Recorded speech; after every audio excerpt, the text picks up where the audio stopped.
dan Paus Innocent I sangat keras mengancam peredaran buku Injil Barnabas. Banyak dari mereka yang mengikuti pengajaran Injil Barnabas terbunuh dan buku-bukunya dibakar dan rusak, karena mereka meyakini keimanan Kristen melalui pengajaran Injil Barnabas yang menolak bahwa Yesus wafat atau mengorbankan darahnya yang sebelumnya telah diajarkan oleh Paulus.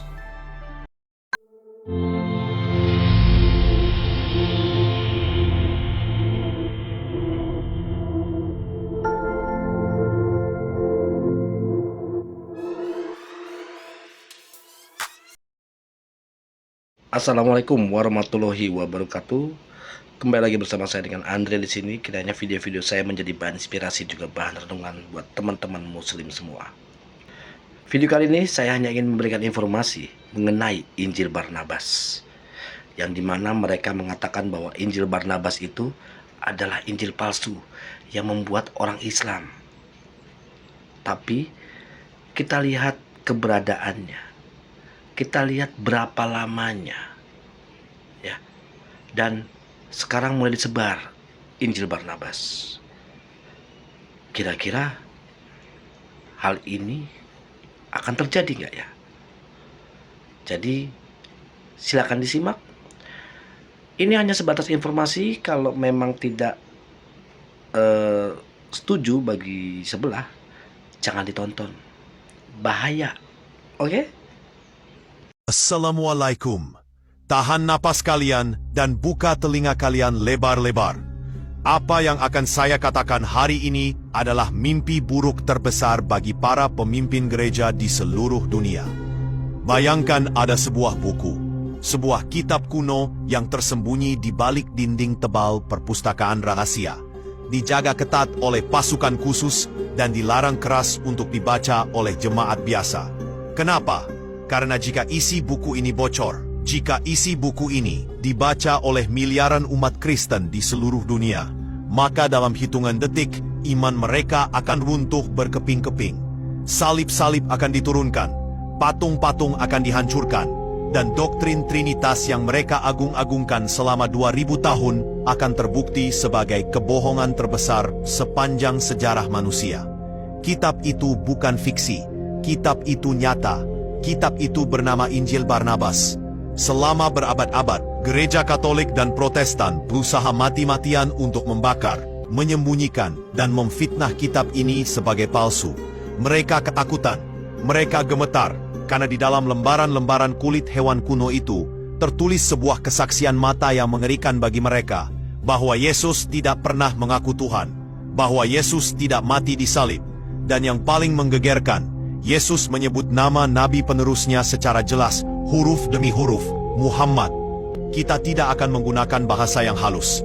Kita akan gunakan palu godam kebenaran untuk menghancurkan brankas rahasia Vatikan. Kita akan bedah isi Injil Barnabas yang menghebohkan ini. Kita akan telusuri kenapa Barnabas, sang guru dari Paulus, justru menulis Injil yang isinya 100% Islami. Dan kita akan jawab tuduhan basi para misionaris yang bilang kitab ini buatan orang Islam di abad pertengahan. Siapkan mental baja kalian. Jangan jadi penonton yang lemah. Karena fakta yang akan kita bongkar ini mengandung unsur konspirasi tingkat tinggi, pengkhianatan sejarah, dan bukti nyata bahwa Islam adalah satu-satunya agama yang menjaga warisan asli para nabi. Saudara-saudaraku yang dirahmati Allah, dan juga teman-teman non-muslim yang mungkin sedang menonton dengan hati yang panas dingin.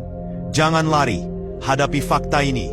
Kalian sering mendengar nama Barnabas di Alkitab kalian, bukan? Di Kisah Para Rasul, Barnabas disebut sebagai anak penghiburan. Dia adalah orang yang saleh, penuh Roh Kudus, dan dia adalah orang yang membawa Paulus masuk ke lingkaran rasul. Tanpa Barnabas, Paulus tidak akan diterima oleh murid-murid Yesus. Barnabas adalah senior, Barnabas adalah mentor, Barnabas adalah saksi mata hidup Yesus. Tapi anehnya, kenapa Injil yang ditulis oleh Barnabas dibuang? Kenapa Injil Barnabas dianggap sesat, sedangkan surat-surat Paulus yang tidak pernah ketemu Yesus malah dijadikan kitab suci?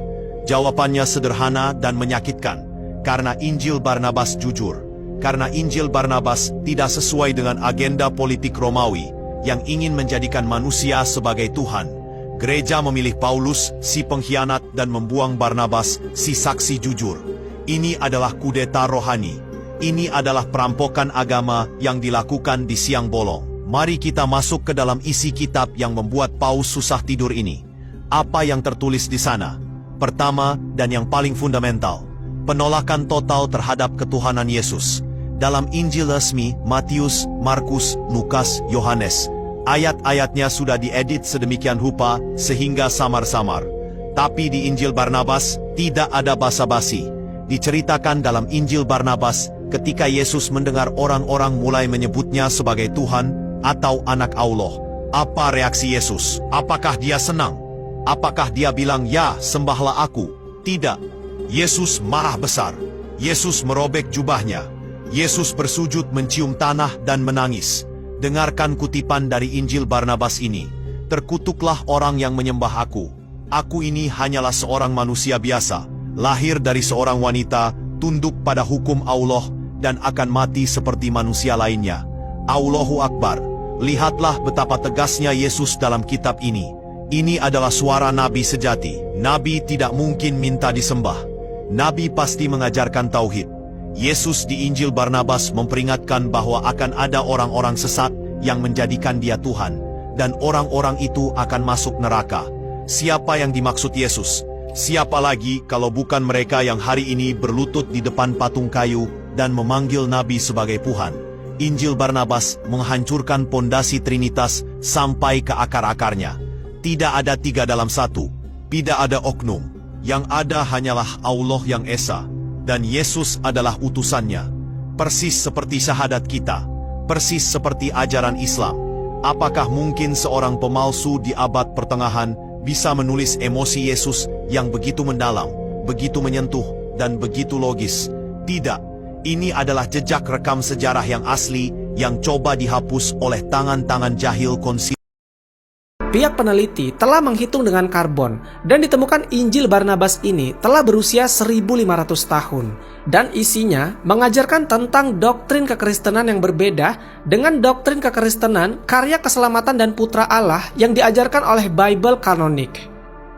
Dalam Injil Barnabas ini diajarkan kalau Yesus tidak sedang mengorbankan dirinya sendiri karena menurut Barnabas mengorbankan darah manusia adalah terlarang dan bukan bagian dari ajaran Yahudi yang diperbolehkan.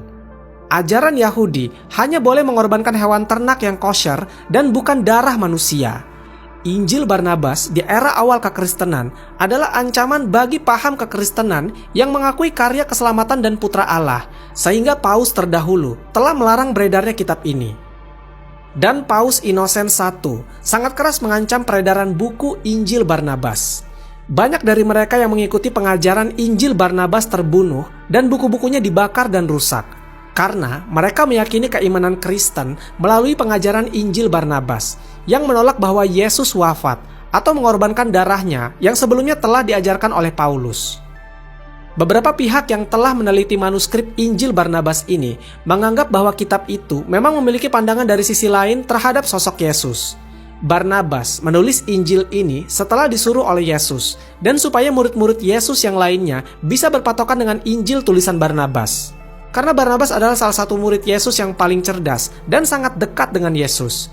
Barnabas merupakan murid langsung atau termasuk ke dalam kelompok ke-12 Rasul Yesus Kristus yang pertama. Jika di dalam Islam, murid-murid Yesus atau Nabi Isa ini dikenal dengan sebutan Hawariyun. Dan ingatlah, ketika aku ilhamkan kepada pengikut-pengikut Isa yang setia, berimanlah kamu kepadaku dan kepada Rasulku. Mereka menjawab, kami telah beriman, dan saksikanlah wahai Rasul, bahwa sesungguhnya kami adalah orang-orang yang patuh kepada seruanmu. Al-Quran, Surat Al-Ma'idah, ayat ke-111. Secara harfiah, Hawariyun berasal dari kata Al-Hawar, yang berarti putih bersih.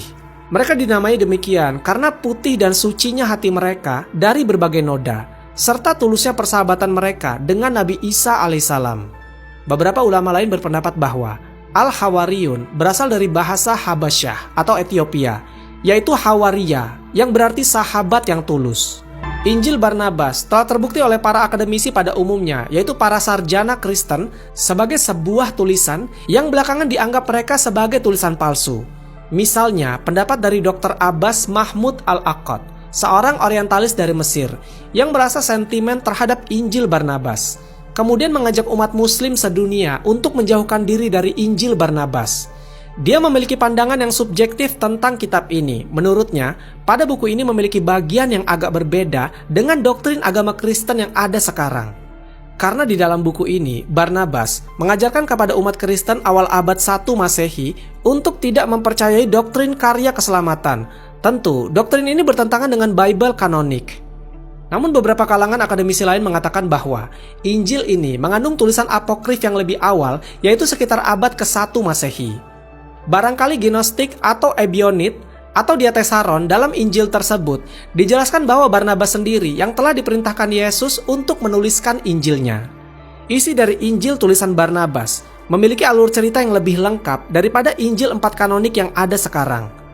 Ketika otoritas Turki yang menemukan versi asli dari Injil ini pada tahun 2012 lalu yang sekarang disimpan di Museum Turki, waktu itu sempat ada permintaan dari Vatikan untuk mempelajari Injil Barnabas yang berbahasa Aram ini. Namun ditolak berkali-kali oleh pemerintah Turki karena khawatir akan disembunyikan oleh Vatikan, sebagaimana yang telah terjadi pada Injil Barnabas yang berbahasa Spanyol yang telah hilang dari peredarannya. Meskipun polemik tentang keabsahan Injil Barnabas ini masih diperdebatkan, namun ini bisa menjadi titik terang untuk yang meyakini akan Injil ini bahwa Nabi Muhammad SAW merupakan seorang nabi dan rasul yang telah dinanti-nantikan kedatangannya oleh nabi sebelumnya.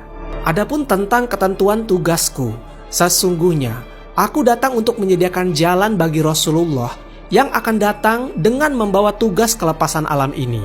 Wallahu a'lam bishawab. Semoga kisah ini bermanfaat. Lebih dan kurangnya mohon dimaafkan. Yang benar datangnya dari Allah Subhanahu wa taala, khilaf atau keliru itu datangnya dari saya pribadi sebagai manusia biasa. Sampai ketemu di kisah-kisah seru yang penuh makna selanjutnya. Saya akhiri. Wassalamualaikum warahmatullahi wabarakatuh.